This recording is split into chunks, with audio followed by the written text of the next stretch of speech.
Het is my lekker om saam met julle te wees vanoggend. Ons gaan verder in ons nuwe reeks oor die boek van Genesis. Genesis is 'n beautiful boek. Ek het so baie geleer van Genesis en sommer net bietjie die tydlyne van die Bybel 'n bietjie aanskou. En wat vir my indrukwekkend was en ietsie wat vir my interessant was wat ek sommer net met jou wil deel, is dat die 50 hoofstukke van die boek van Genesis cover geskiedenis van 2000 jaar. Is dit nie merkwaardig nie? As jy vat van die skepping tot aan die einde van Josef se lewe, daai boek van Genesis, daai tydperk, skepping tot Josef se lewe, is 2000 jaar. So ek en jy sit vandag hier, 'n klompie jare later, en ons blaai een bladsytjie om, en ons besef nie eers, dat daar eintlik nou 'n paar honderd jaar verby gegaan het, terwyl ons hierdie blaadjie geblaai het nie. Maar daar's iets in Genesis vasgevang, wat die fondasie lê van ons geloof. En die ding met 'n fondasie is as jy die fondasie verkeerd kry, dan kan jy nie eintlik die gebou reg kry nie.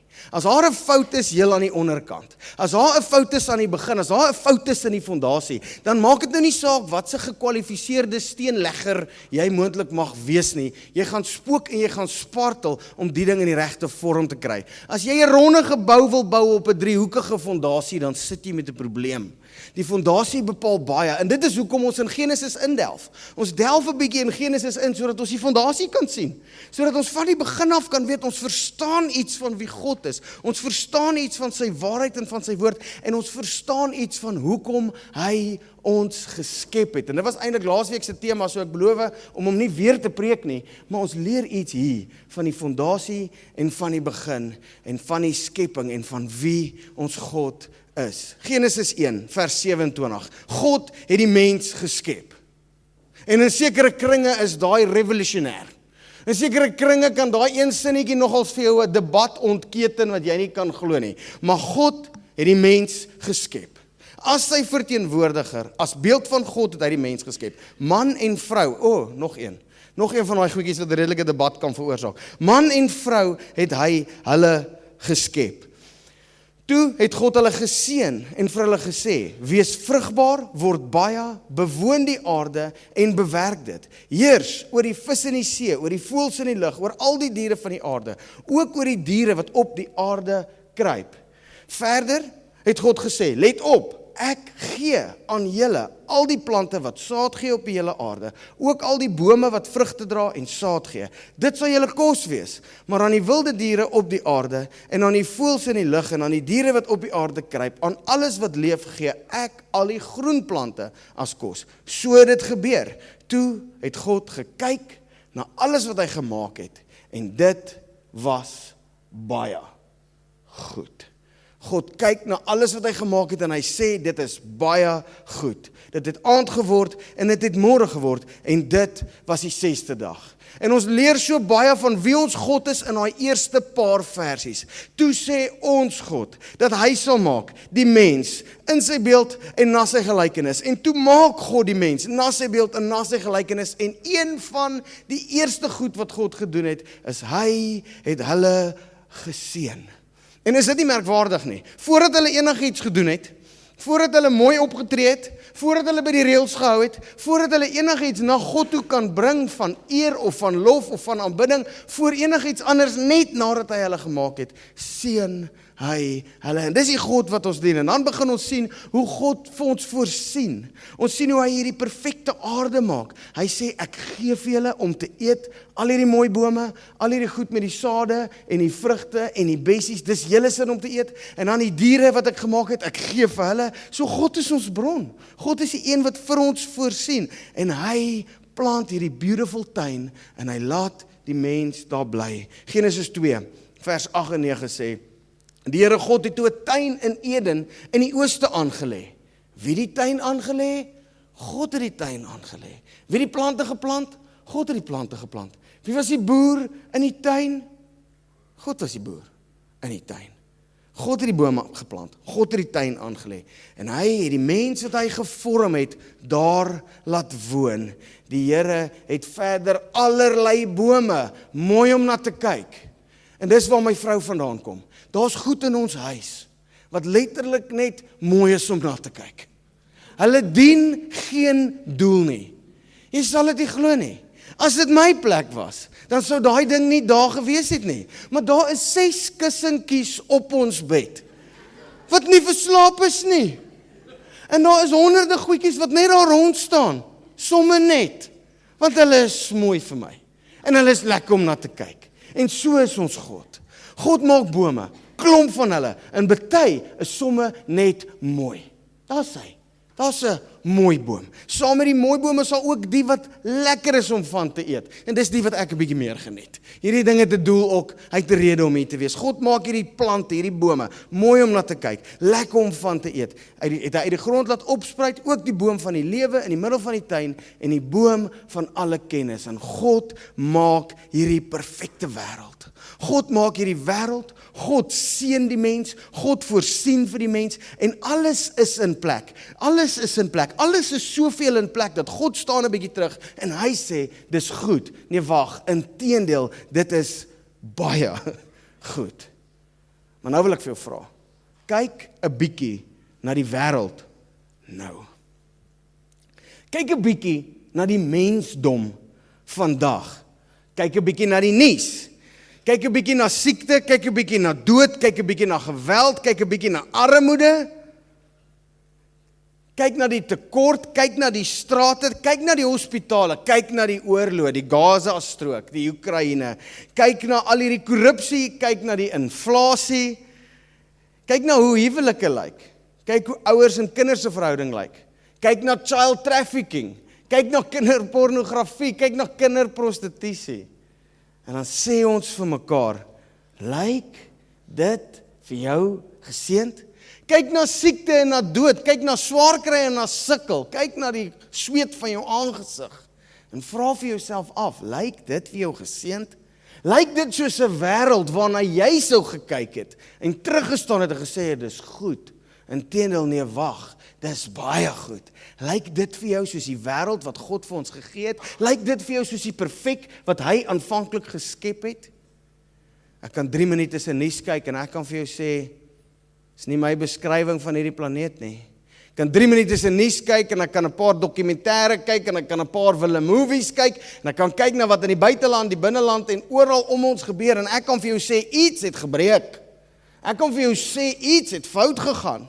Want ons weet dat ons God goed is en ons God het 'n goeie wêreld geskep. Ons God het so 'n goeie wêreld geskep dat hy gesê het, dis baie goed. Ons God het binne in dit seën oor ons gespreek en hy was ons bron en ons voorsiener. En hy was die een wat die tuin geplant het en dis wat hy in ons hand gesit het. Maar nou kyk ons en ons besef iets het fout gegaan. Ons besef iewers het iets gebreek. God se perfekte wêreld, sy skepping is gebreek. Dis nie meer so mooi en so perfek soos wat ons dit aanvanklik gekry het nie. En die vraag wat ons volgens vir mekaar vra is, hoe het ons geskuif? Hoe het ons geskuif van so geseën en so perfek na wat ons nou sien? Hoe dit gebeur dat die wêreld lyk soos wat hy nou lyk? God gee vir ons sy perfekte wêreld om in te bly. Hierdie perfekte wêreld is vol van sy teenwoordigheid. Hierdie perfekte wêreld is vol van sy seën en van sy voorsiening. En hy gee dit vir ons met net een voorwaarde. Hy gee vir ons sy perfekte wêreld om in te bly. Hy plant vir ons die tuin dat ons nie hoef te sukkel nie. Hy sit vir ons die bome neer. Hy gee vir ons wat ons nodig het. Hy kom wandel in die aandwind saam met ons. Hy gee vir ons hierdie perfekte plek met net een voorwaarde, met net een kondisie. Maar die probleem met die mens, toe en nou, is hierdie, ek weet altyd beter. Jy sien, God gee vir ons hierdie perfekte wêreld, met net een kondisie. Die kondisie is in Genesis 2 vers 15 tot 17. Dit sê, die Here God het die mens in die tuin laat woon om dit te bewerk en op te pas. Die Here God het die mens beveel, van al die bome in die tuin mag jy eet soveel jy wil, maar van die boom van alle kennis mag jy nie eet nie. Die dag as jy daarvan eet, sterf jy verseker, en dit is die enigste kondisie wat God vir ons gee vir hierdie perfekte wêreld. Maar die probleem met die mensdom, die probleem met ons is, ons weet mos altyd beter. En ons trek een van daai.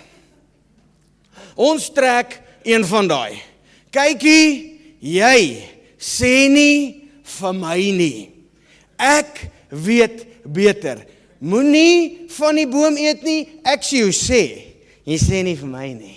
Ek sê vir jou sê, Ek doen soos ek wil, wanneer ek wil, vir so lank as wat ek wil. So God skep hierdie perfekte wêreld, God gee hierdie perfekte wêreld, en in die middel van dit kom die mens, want die mens is wie die mens is, en die mens is nog altyd wie hy is, en die mens trek een van daai treks, die mens trek een van daai, jy sê nie vir my nie, want ek weet beter. En dit het nie eers lank gevat om daar te kom nie. In Genesis 3 lees ons, toe besef die vrou, dat die boom se vrugte goed is om te eet en mooi om na te kyk en begeerlik omdat dit kennis kan gee, en sy het van die vrugte gepluk en geëet. En dit is nou net daar waar 'n mens kan vra, waar was Adam? Waar's jy, Bill? Waar's jy, boetjie? Waarmee is jy besig? Jy nie gesien jou vrou staan in chat met 'n slang en 'n boom nie. Waar is jy? En mense sou amper dink, hy seker iewers besig om te ploeg, of iewers besig om te bewoon en te bewerk, maar helaas is dit nie die feit nie, want sy het ook vir haar man by haar gegee, en hy het geëet. So sy het nie nodig gehad, na die gesprek met die slang, om vir Adam te loop soek nie. Sy het nie nodig om hom te gaan vind, daar waar hy op die land besig was nie.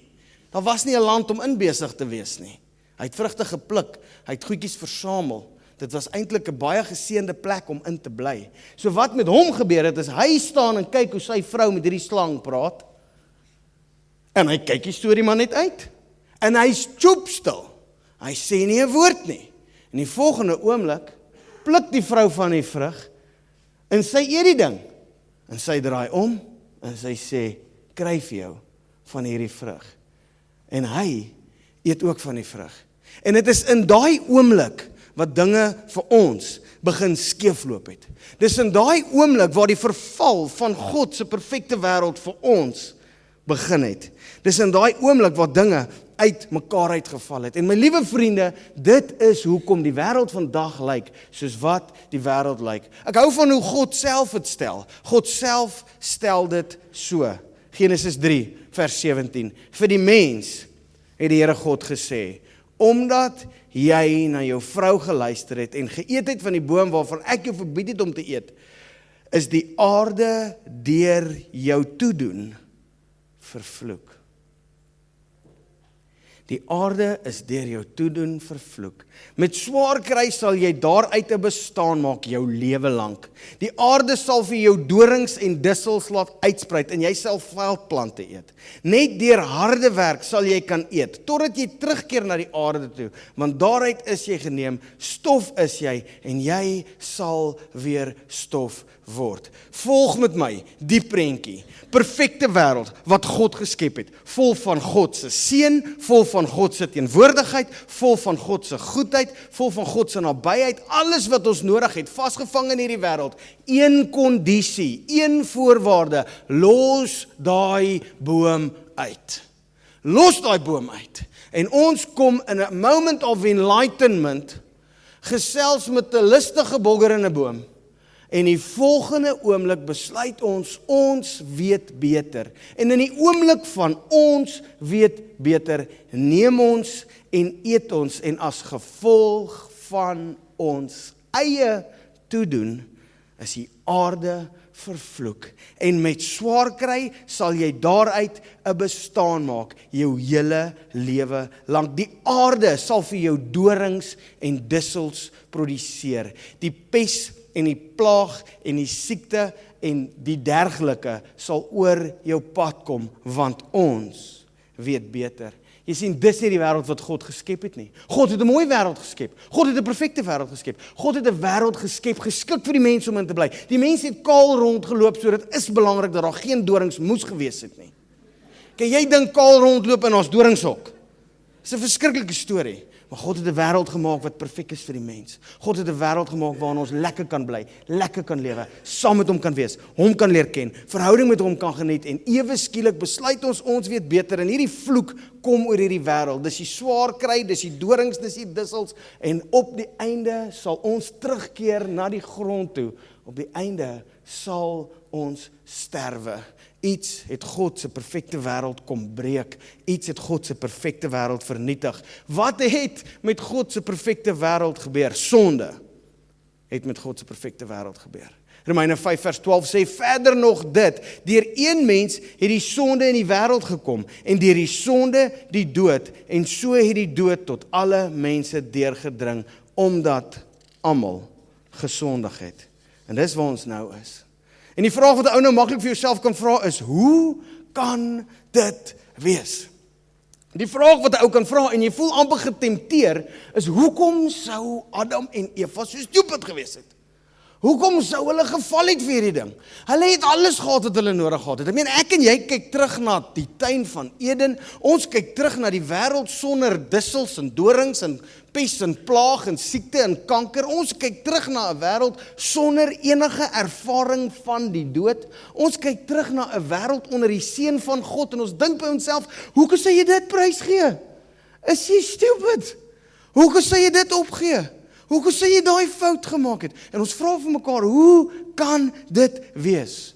Hoe kan dit wees dat dit gebeur het? Die antwoord is eenvoudig. Die antwoord is in rooi op die bord. Misleiding. Misleiding het die mens getref. Die slang het in daai boom gekom en die slang was listiger as alle ander wesens. En hy was die duiwel, hy verteenwoordig die duiwel daar. En die duiwel kom lieg vir die vrou in haar ore. En die grootste ding wat ek ontsteld is oor, dat Adam nie daar en dan vir sy vrou gesê het, wat praat jy met die varknek? Amper praat ek leliker as wat mens mag praat in 'n preek. Wat gesels jy met hierdie ou? Wat maak jy? Waarmee is ons besig? Dat Adam nie ergens in die briese getree het en gesê het, ons God het gesê, en ons God is goed nie. Dat Adam nie ergens leierskap opgeneem het en gesê het, ek weet wie God is. Ek het hom sien skep. Hy het die diere voor my verbygebring. Ek weet dat hy goed is. Hy het gesien voordat ek gekla het. Hy het geweet voordat ek het nodig gehad het. Hy het geweet voor ek besef het dat ek het vir jou nodig. Ek het nog nie eens vir hom gevra, ek soek 'n vrou nie, toe bring hy haar al vir my. Ek weet wie God is. Jy luister nie vir daai varknek nie. Ek weet wie God is, jy hoor nie wat daai ding vir jou sê nie. Luister wat God vir jou sê. God is goed. Maar Eva het hierdie gesprek en die duiwel lieg vir haar. God se woorde word gedraai en skielik staan daar ietsie op van 'n vertwyfeling oor God se karakter. Skielik wonder Eva oor God se karakter en die duiwel laat ons glo dat as ons God gehoorsaam en volg, dan gaan ons uitmis op iets great en iets lekker. Die slang gesels lekker met Eva en hy oortuig vir haar deur die verdraaiing van God se woord en deur leuns wat hy verkondig, oortuig hy vir haar dat God iets van jou weerhou wat goed is. Oortuig hy vir haar dat daar rede is om God se intensies in twyfel te trek, dat daar rede is om te wonder oor God se karakter en ons val daarvoor, ons word mislei en in daai oomblik kies ons om te doen wat die duiwel sê in steede van wat God sê. En dan pluk ons die vrugte van die dood. Dit is hoe die vyand dit reg gekry het, dat Adam en Eva daai swak besluit geneem het. Dit is hoe hy dit daai dag reg gekry het, en dit is hoe hy dit vandag nog steeds reg kry. Die duiwel het nie nuwe planne nie, die duiwel het ou planne. Die duiwel doen presies dieselfde ding. Die duiwel gebruik presies dieselfde misleiding. Hy kom in met 'n halwe waarheid. Hy kom in met 'n valsheid. Hy kom in met 'n leuen. Jy staan in gesels met die ding. Jy staan in hoor wat hy vir jou sê. Kinda makes sense. It kinda does. En laat my dink aan daai twee stupid goedjies in Ice Age. Dit is seker so. En skielik is daar net 'n saadjie van twyfel in God se karakter. Skielik is daar net 'n saadjie van twyfel in God se intensies vir ons. Ons begin twyfel, ons begin wonder, ons hoor wat die duiwel sê. En ons entertain hierdie geselsie. En dan op 'n swak oomblik word ons so mislei, dat ons dan besluit, ek gaan die duiwel gehoorsaam eerder as vir God. Ons word so mislei dat ons dink dat God iets goeds van ons wil weerhou. Ons word so mislei dat ons dink dat om God te gehoorsaam en om God te volg, gaan maak dat ons uitmis op iets moois. Genesis 3 vers 1, die slang was listiger as al die wilde diere wat deur die Here God gemaak is, en het vir die vrou gevra, het God werklik gesê, julle mag van geen boom eet nie? Ag tog. Die vrou het die slang geantwoord, ons mag eet van die vrugte van die bome in die tuin. God het net gesê, ons mag nie eet van die vrugte van die boom in die middel van die tuin nie. En Ons mag dit nie aanraak nie. Het God dit ooit gesê? Jy sien, daar begin die moeilikheid. Die moeilikheid begin wanneer ons 'n verdraaiing van God se woord 'n bietjie tolereer. Die moeilikheid kom in wanneer ons 'n verdraaiing van God se woord so bietjie ronddra. Die moeilikheid kom in wanneer ons 'n verdraaiing van wat God gesê het by ons hou en toelaat en self ook 'n stukkie bysit. Ons mag dit nie aanraak nie, want dan sal ons sterf. Toe sê die slang vir die vrou, julle sal beslis nie sterf nie. Maar God weet dat julle oë sal oopgaan, die dag as julle van daardie boom eet, en dan sal julle soos God wees, deurdat julle alles kan ken. Toe besef die vrou dat die boom se vrugte goed is om te eet en mooi is om na te kyk. Begeerlik, omdat hy die kennis gee. En sy het van die vrugte gepluk en sy het geëet. Sy het ook vir haar man gegee om daarvan te eet. En met daai selfde ou storie mislei die duiwel ons tot vandag toe nog. Hy kom met 'n leuen na jou toe. Jy entertain die leuen, jy gesels 'n stukkie saam en hy bring 'n twyfel in God se karakter by jou. Hy bring 'n twyfel in God se intensies by jou en voor jy weet, is jy mislei en gehoorsaam jy hom in steede van ons God. Dis dieselfde ou storie. Sien jy daai vrou? Sien jy daai meisie? Mooi om na te kyk. Lekker om van te eet. Sien jy daai vinnige geltjie? Sien jy daai ou wit leentjie? Ag, hierdie is net 'n paar biertjies tussen vriende. En daai is maar net 'n affairtjie. Niemand sal ooit uitvind nie. Sien jy daai ding? Mooi om na te kyk. Lekker om van te eet. Die vyand kom, hy verdraai die woord van God, ons betwyfel God se karakter en sy intensies, ons word mislei, en dan gehoorsaam ons die vyand, en ons pluk die vrugte van die dood. Selfde storie, oor en oor en oor. Genesis 3, jy net voor daai asseblief Karen, die Here God vra toe, het jy tog nie van die boom geëet, waarvan ek jou verbied het om te eet nie.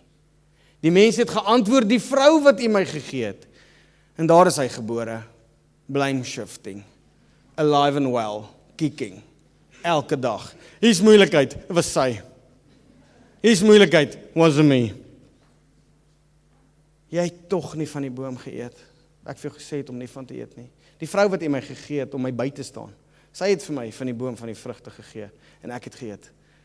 Dit is my so vreemd wat Adam hier sê. Adam sê eintlik so, dis eintlik U skuld. As U nie hierdie vrou vir my gegee het nie. Is nie eers eintlik haar skuld nie, is eintlik sommer U skuld. Want U het hierdie vrou vir my gegee. Ek het nooit gevra vir 'n vrou nie. Ek het nie gesê ek soek 'n vrou nie, dit was U plan reg van die begin af. Toe kry ek nou hierdie vrou en kyk wat sit ons nou vandag. Hy blameer sommer reguit vir die Here, stryd. Toe vra die Here God vir die vrou, wat het jy nou gedoen? En sy sê, die slang het my mislei en ek het geëet. En tot vandag toe nog is dit hoe die duiwel die gevallenheid van die wêreld in stand hou. Tot vandag toe nog herhaal hierdie siklus. Die duiwel het 'n ou plan. Hy benader jou met 'n halwe waarheid. Ja, ek het dit geteken. Dit is teken. 4:30 vanoggend. Die vyand verdraai die woord. Ons betwyfel God se karakter en intensies.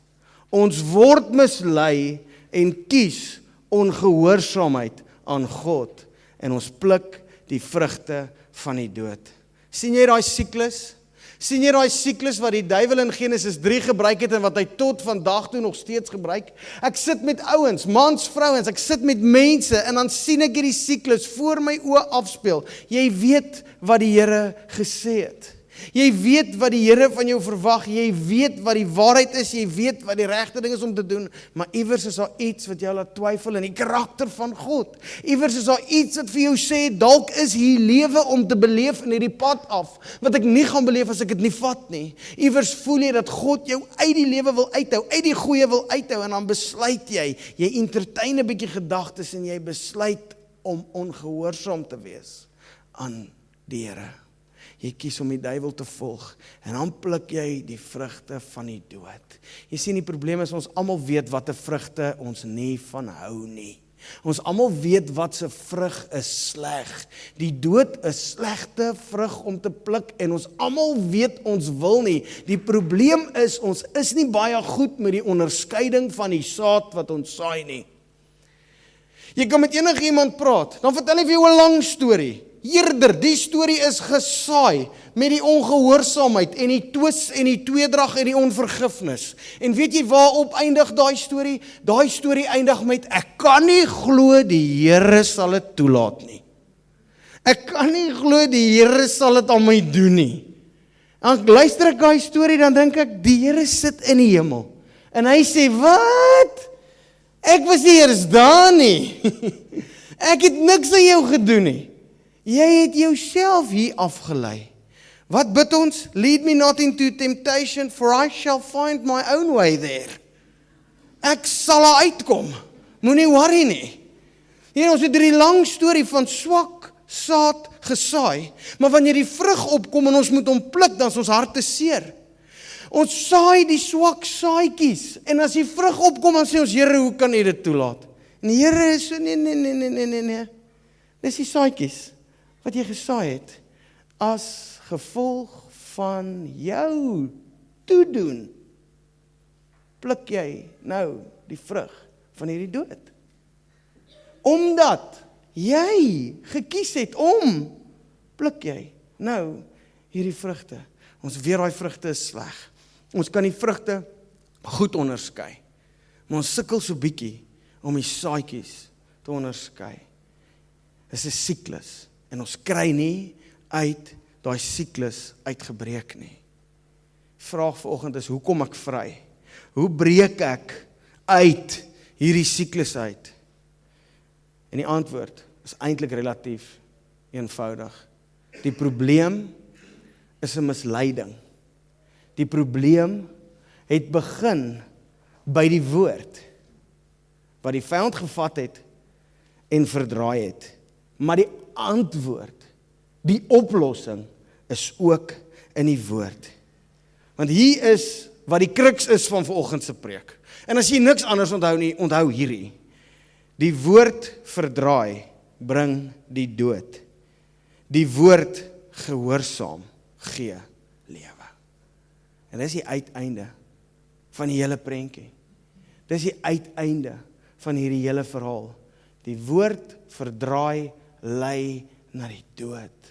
Die woord gehoorsaam gee lewe. En dit is wonderlik hoe ek na iemand anders se lewe kan kyk en die saadjies wat hy of sy saai so goed kan onderskei. So duidelik kan sien dat jy saai die saadjies wat die dood gaan oplewer. Jy saai die saadjies van ongehoorsaamheid en jy gaan nie hou van die vrug wat jy pluk nie, maar om een of ander rede wanneer dit met my gebeur, wanneer die verdraaiing my ore tref, wanneer die vyand se stories my ore tref, dan is dit baie moeiliker om te sien wat gaan vir wat. So die probleem begin by die verdraaiing van die woord, dus is die oplossing ook te vind in die woord. En dit sien jy reg deur die Nuwe Testament. Paulus verstaan hierdie ding verskriklik goed. Paulus het 'n indrukwekkende lewe geleef. As jy daai goed lees wat Paulus gedoen het, Handelinge 16, hy en Silas is in die tronk, kaal uitgetrek, baie geslaan, 12 uur in die nag, vasgeklem in die houtblok, wat sal hy sê? Ag, kom ons prys maar net 'n bietjie die Here. Indrukwekkende lewe geleef. Op 'n stadium voel hy, die Heilige Gees sê vir hom, hy moet Jerusalem toe gaan. In elke plek waar hy kom, en in elke plek waar hy bid, kry hy 'n waarskuwing. Moenie Jerusalem toe gaan nie, hulle gaan vir jou doodmaak. Moenie gaan nie. Herhaaldelik, wat sê Paulus? En nou gaan ek Jerusalem toe, daartoe gedring deur die Gees. Want al is my lewe vir my waardevol, reken ek dit as niks, solank ek net kan bereik dit wat Jesus van my vra, solank ek net kan doen dit waarvoor Jesus my roep. En ons tel die storie min of meer daar rond op. Ons tel die storie op waar Paulus vir die ouderlinge van die Efese gemeente sê, ek dink nie, ek gaan julle weer sien nie. Paulus het 'n kerk geplant in Efese, Timoteus teruggestuur soontoe, daar's ouderlinge gekies, Paulus het 'n nou pad gestap met hierdie manne. Paulus het hulle persoonlik geken en op die naam, en hy het 'n oomblik waar hy met hulle sit. Hy sê vir hulle, boys, en jy kan dit gaan lees, is Handelinge 20. Hy sê vir hulle, boys, ek dink nie, ek gaan julle ooit weer sien nie. Dis die einde. Ek stuur nou punte, ek gaan huis toe. Julle gaan my nie weer sien nie. Maar hoor wat sê hy? Ek weet dat daar na my vertrek. Praat met die ouderlinge. Ek weet, julle gaan my dalk nie weer sien nie. Ek gaan nou gaan. Maar na my vertrek, sodra ek by daai deur uit is, na my vertrek, sal daar wrede wolwe onder julle indring. En hulle sal die kudde nie ontsien nie. Ja, uit julle eie geleedere sal daar mense na vore kom wat met leuns die gelowiges agter hulle aan sal probeer verlei. Gaan mense inkom wat die gelowiges probeer mislei. Paulus sê, julle gaan my nie weer sien nie. Ek is lief vir julle en ek het hard gewerk onder julle. Ek ken julle elkeen op die naam en ek was in julle huise. Ek het saam met julle geëet en ek het julle geleer. Jy gaan nou sien, baie keer met trane. Ek gee om oor jou. Maar ek weet, ek gaan net daar uit wees. Ek weet, ek gaan net daar uitdraai. Dan gaan daar 'n wrede wolf kom en hy gaan vir jou 'n liegstorie vertel. Ek gaan jou probeer mislei. Ek gaan jou probeer verlei. Ek waarsku jou. Wees waaksaam. Onthou dat ek elkeen van julle 3 jaar lank onderrig het. Aanhoudend, dag en nag. Baie keer met trane, maar nou dat julle my nie weer gaan sien nie. Nou dat ek vertrek en weg gaan wees, maar nou vertrou ek julle aan God toe en aan die woord van sy genade. Die woord is magtig om julle op te bou en julle in die seëninge te laat deel wat hy aan al die gelowiges as erfdeel beloof het. Wat sê Paulus? Paulus sê, ek gaan jou nooit weer sien nie. Kan jou nie beskerm nie, kan nie by jou bly nie. Ek is lief vir jou, ek het jou 3 jaar lank geleer, dag en nag met trane. Maar nou dat ek gaan en ek weet dat die misleiding is op pad en ek ken die vrug van misleiding. Ek het gesien uit Genesis 3 uit wat gebeur wanneer die mens mislei is. En nou dat ek juis jou waarsku teen einste misleiding, waar los ek jou? Ek vertrou jou toe. Ek gee jou oor aan God, sy genade en aan sy woord. Hierdie woord wat magtig is om julle op te bou en julle in die seëning te laat deel wat hy aan al die gelowiges as erfdeel beloof het. Jakobus praat van dieselfde ding. Jakobus 1 vers 21 sê, daarom moet julle al die sedelike vuilheid en die ongeregtigheid opruim, wat so welig duur en ootmoedig. Dis 'n wille woord.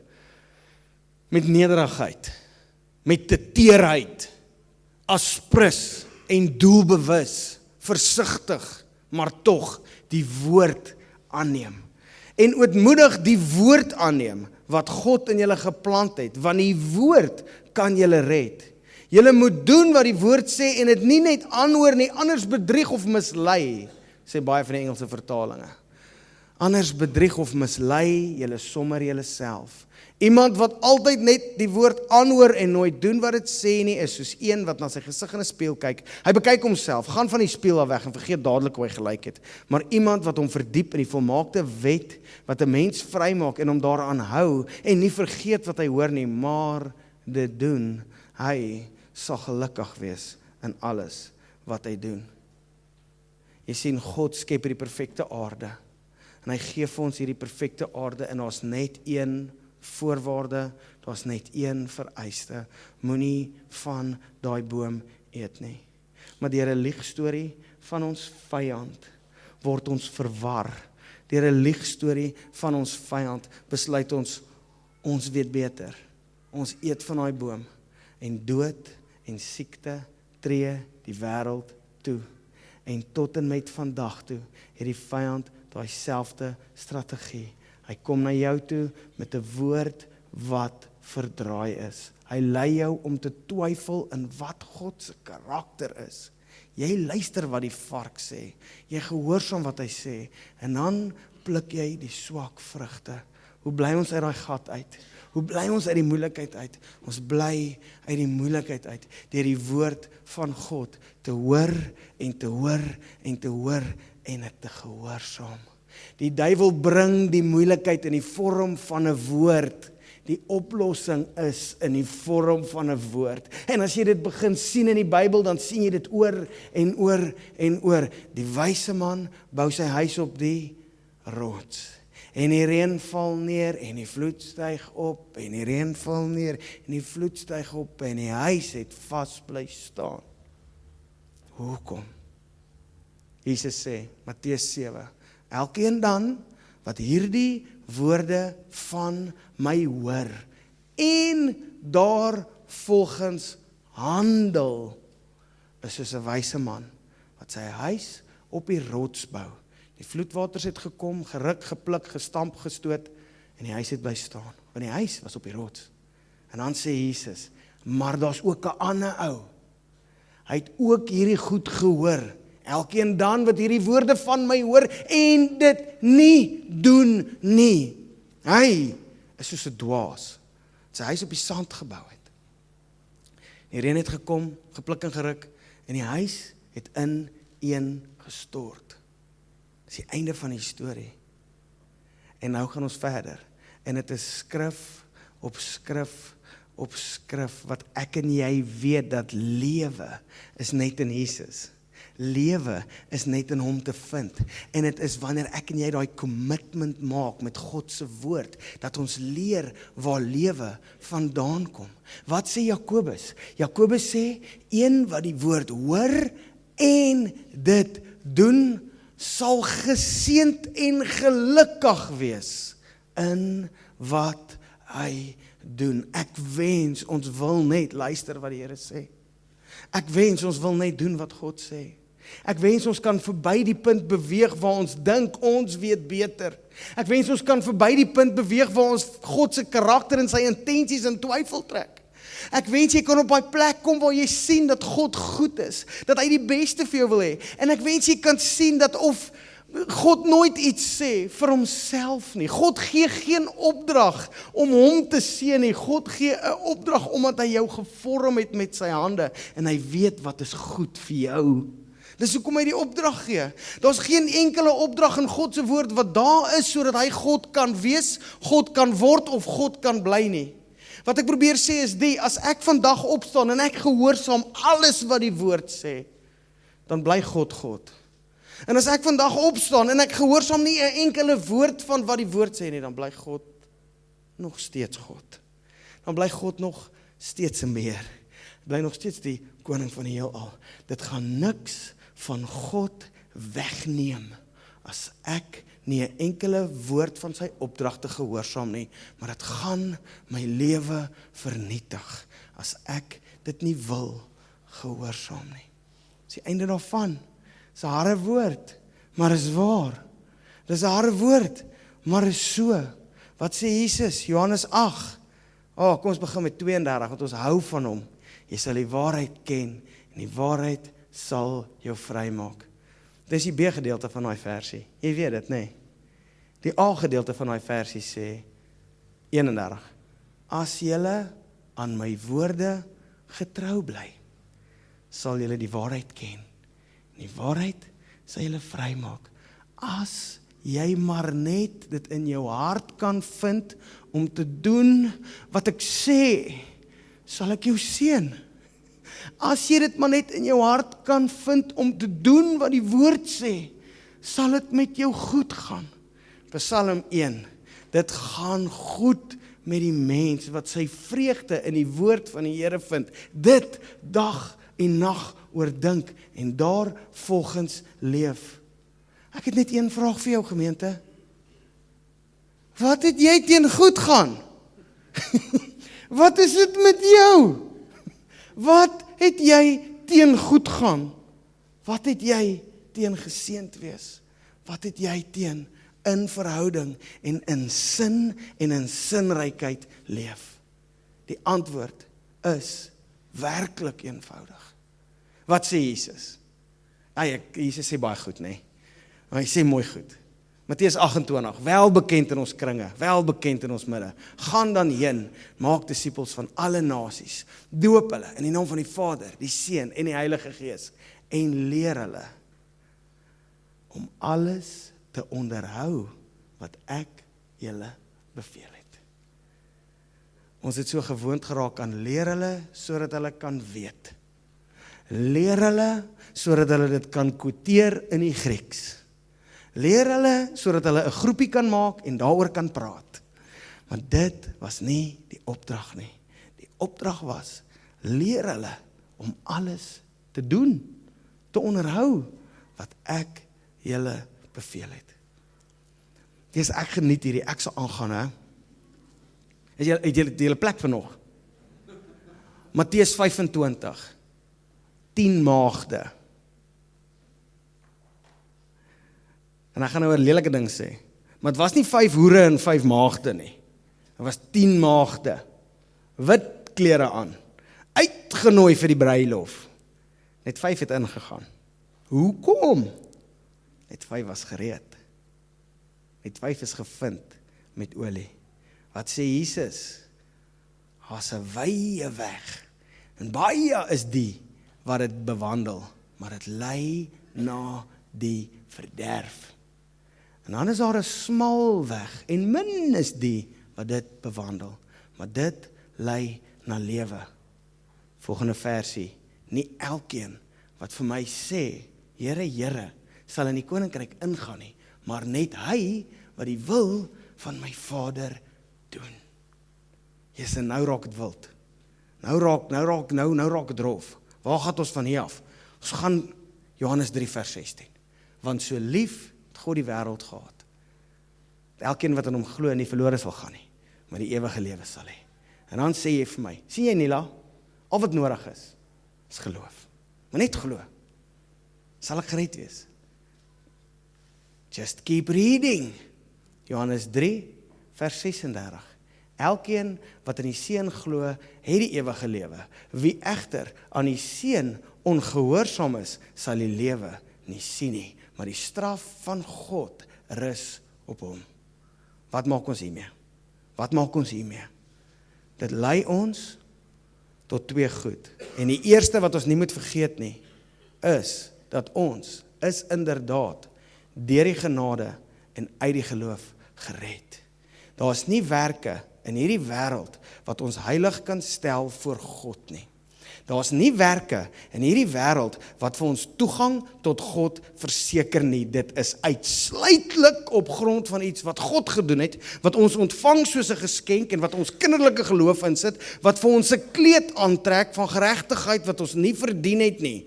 Dis die fondasie waarop ons staan. Moet dit nooit vergeet nie. Ons gaan ons nie werk in die hemel in nie. Maar daar's ook 'n plek waar ek en jy die maaksel van God is. Voorberei vir die goeie werke wat hy vir ons beplan het. Daar's ook 'n plek waar jy regtig met 'n vervalle lewe in die hemel kan opeindig. Wat ek probeer sê is hierdie: die hemel word verseker deur die offer van Jesus. Die hemel word verseker deur jou geloof in dit. Maar 'n huis wat op die rots staan. 'n lewe wat nie uitmekaar uitval nie, word verseker deur ek hoor wat die Here sê en ek doen wat die Here sê. Nie vir my redding nie. Moenie hierdie fout maak nie. Ek werk nie vir my redding nie. Ek kan nie. Redding is 'n geskenk. Maar ek leef vir sy eer. En ek leef vir beloning. Want die Here is 'n beloner van die wat hom getrou soek. Nie iets met die hemel te doen nie. Dit het iets te doen met 'n lewe wat staande bly. Dis iets te doen met 'n lewe wat nie gekenmerk word deur misleiding en vernietiging nie, maar deur die waarheid en die lewe wat lei na seën. So ek is lief genoeg vir jou om vir jou te sê dat ek regtig wil hê dat jy die Bybel moet lees en dat jy die ding moet gehoorsaam. Want natuurlik wil ek jou in die hemel sien, maar dit is op die werke van Jesus. Saam met dit wil ek ook sien dat jy geseënd is. Saam met dit wil ek ook sien dat jy die vrede en die lewe ervaar wat daar opgesluit is in gehoorsaamheid aan hom. Hy tannie daar agter waai al bordjies wat sê stop. Sy het al haar goed opgepak, sy gaan nou loop. Maar ek hoop die Here praat vanoggend met jou hart. Ek hoop die Here praat vanoggend met jou hart. En mag ek en jy hierdie een ding vanoggend vat. Die woord van God gee lewe. Sy intensies vir jou is beautiful en suiwer. Hy wil goed wees vir jou. Sy woord gee lewe. Nog een versie. Nog net eenetjie. Jakobus 1 vers 16. Elke goeie geskenk en elke volmaakte geskenk kom van die God wat die hemelligte geskep het, maar wat self nie soos hulle verander en verduister nie. Vers 17. Omdat dit sy wil was, het hy julle deur die waarheid van sy woord tot die lewe gebring. Wat is sy wil? Sy wil is om jou tot die lewe te bring deur die waarheid van sy woord. Jesus, ek hoop jy hoor hierdie ding, en ek hoop het slaan vandag jou hart, dat as die vyand weer by jou kom met 'n snert storie, van die Here weet maar net, jy gaan soos hy wees, wat Adam moes gesê het, is te laat, ons is soos hy, ek was daar, te laat, ons is soos hy het gesê ons is soos hy het gesê, kom ons maak die beeld, mens in ons beeld, na ons gelykenis, Adam moes vir hom gesê het, te laat, ons is klaar so, en ek en jy moet vir die vyand sê, te laat, God weet beter, te laat, God weet beter, te laat, God het gesê, te laat, God het met my gepraat, en dit gee lewe. Ok, nou gaan ek regtig ophou. Dit is moeilik, maar gaan. Vader, ons sê vir u so dankie vir wie u is, Here. Here, en dankie dat ons vanoggend kan weet, Here, dat die baie woorde van 'n mens verander nie ons lewens nie, Here. Wat ons lewens verander is u teenwoordigheid, Here. Wat ons lewens verander is, Here, wanneer u gees in ons harte kom praat, Here. Wat ons lewens verander is, Here, wanneer ons u stem hoor. En ons weet vanoggend, Vader, dat daar geen beter manier is om u stem te hoor as deur die woord nie, Here. So ek kom bid, Vader, dat daar by elkeen van ons, man, vrou en kind, Here, 'n honger sal ontwikkel vir u woord, Here. En Vader, dat ons nie net vergeetagtige hoorders sal wees van u woord nie, Here, maar dat ons ook die daders sal wees van u woord, Here. Sodat ons in daai plek kan lees, Here. Here, dat ons in daai plek kan leef, Here, waarvan Psalm 1 praat, en Jeremia 17 praat, Here, en al hierdie plekke wat vir ons verduidelik, Here, dat lewe is net in die woord, Here. En ons het gesien, Here, dat terwyl ons die woord gevolg het in Genesis, terwyl ons die woord gehoorsaam het in Genesis, Here, was daar vir ons geen tekort nie, Here, was daar vir ons geen verlies nie, Here, was daar vir ons geen dood nie, Here, maar op een stadium toe besluit ons, nou weet ons beter, Here. En ek wil bid, Vader, dat u ons sal beskerm van die plek waar ons moontlik kan dink, ons weet beter. Here, ons bely, ons weet nie beter nie, Here. As u sê dis nie goed nie, dan is dit nie goed nie, Here. As u sê dis die beste, dan is dit die beste, Here. Dis wie ons wil wees, Here. Vader, ons weet dat ons werk nie vir ons redding nie, en ons weet, Here, dat u het ons oneindig lief, Here, op grond van die kruis en die prys wat u betaal het, Here. U het ons gered en u het ons geheilig en u het vir ons 'n kleed van geregtigheid gegee, los van ons werke, Here, maar ons wil ook lewens leef. Nie uit mekaar uitval nie, Here. Ons wil ook lewens leef, Here, wat baie eer aan u naam bring, Here, en wat 'n groot verskil maak in die naam van Jesus. Amen.